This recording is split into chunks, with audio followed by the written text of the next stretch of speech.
I would prioritize infrastructure and sustainability. It's important that we examine how we treat our people in the organization. The search for Palm Coast's next city manager continues. Out of more than 110 applicants, 6 remain in the running. Each will submit a 2-page white paper outlining their first-year vision, due October 8th, with interviews scheduled for November. This week, we're introducing you to the finalists. Yesterday, we met David Fraser and Carl Gefkin. Today, it's Mike McGlothlin and Anthony Schembri. Good day. My name is Mike McGlothlin, and I'm one of your semifinalist candidates for the city manager position here in Palm Coast. McGlothlin, who has more than 38 years in government service, says his leadership style is rooted in servant leadership. My leadership management philosophies are centered upon my beliefs and practices of always setting the ethical example, while leading under the principles of servant leadership. This requires me to put others' careers before my own so that I can more effectively mentor and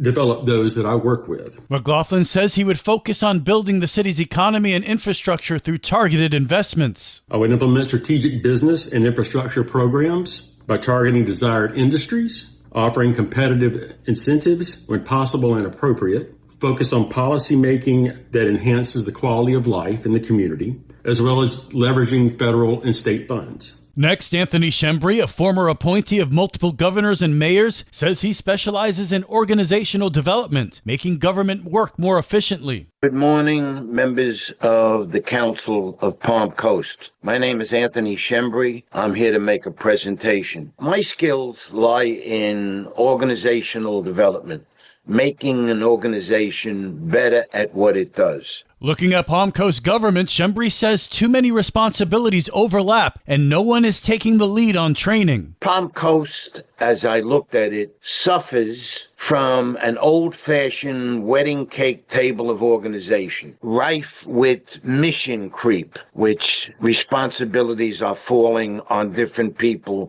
for the same responsibility. No one is in charge, the way I see it, of training. In order to improve an organization, one must improve its participants. Tomorrow, we'll highlight the final 2 city manager finalists as the search for Palm Coast's next leader continues. Good morning, Flagler County. I'm Rich Carroll. You're listening to Flagler's Morning News on Thursday, October 2nd.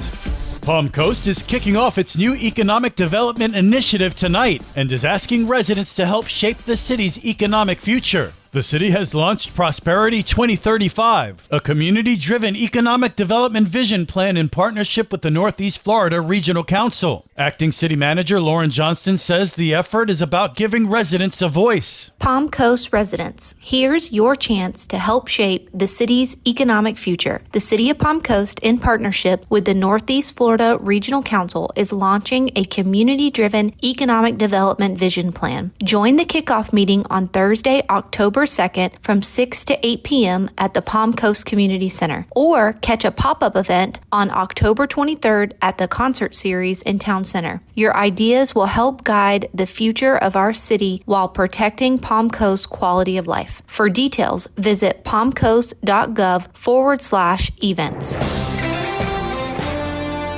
This local news is a service of Flagler County's Toyota dealer, Beaver Toyota in St. Augustine, conveniently located right off I-95 at exit 311.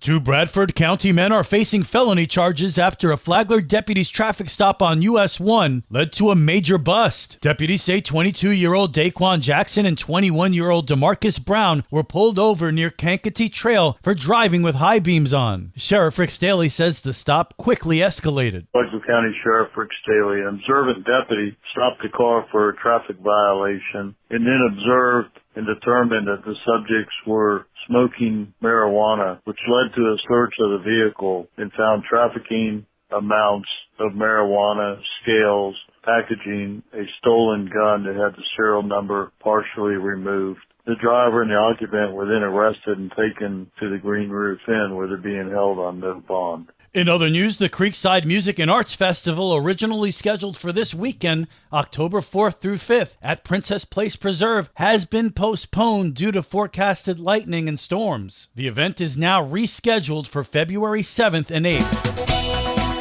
And now you're up to date on Flagler's Morning News. I'm Rich Carroll.